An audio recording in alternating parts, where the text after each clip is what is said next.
Hi friends, Jo Kitchen la இன்னைக்கு பார்க்க போற ரெசிபி ஒரு சிம்பிள் டேஸ்டியான முருங்கைக்கீரை பொரியல்.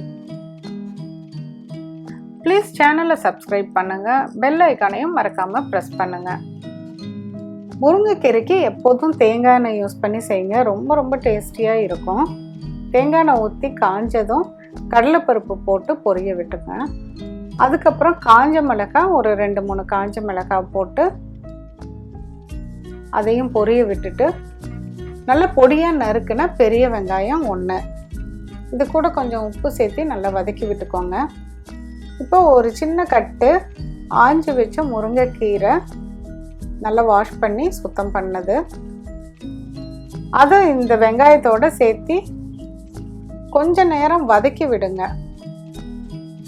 வதக்கி விட்டுட்டு அதுக்கப்புறமேலு கொஞ்சம் தண்ணியை தெளித்த மாதிரி சேர்த்துனா போதும். சில பேர் தண்ணி நிறையா ஊற்றி அப்போ தான் முருங்கைக்கீரை வேகும் அப்படின்னு சொல்லிட்டு ஒரு 3/4 டம்ளர் தண்ணி வரைக்கும் ஊற்றிட்டு ரொம்ப நேரம் வேக வச்சிட்ருப்பாங்க. அப்படி தேவையில்லை. அதுக்கப்புறம் மூடி வச்சு லோ ஃப்ளேமில் ஒரு 2-3 மினிட்ஸ் வேக வச்சுருங்க. அவ்வளோதான், நல்லா வெந்துடும். இடையில ஒரு 2 தடவை திறந்து கிளறி மட்டும் விட்டுருங்க. அப்புறம் துருவன தேங்காவை போட்டு கலக்கி விட்டுட்டா நம்மளோட முருங்கைக்கீரை பொரியல் ரெடி ஆயிடுச்சு. இதுக்கு முக்கியமானது தேங்காய் எண்ணெய் யூஸ் பண்ணுங்க, உப்பு கொஞ்சம் கம்மியாக போடுங்க. மீண்டும் ஒரு புதிய ரெசிபியோடு சீக்கிரம் உங்களை மீட் பண்ணுறேன். தேங்க்யூ.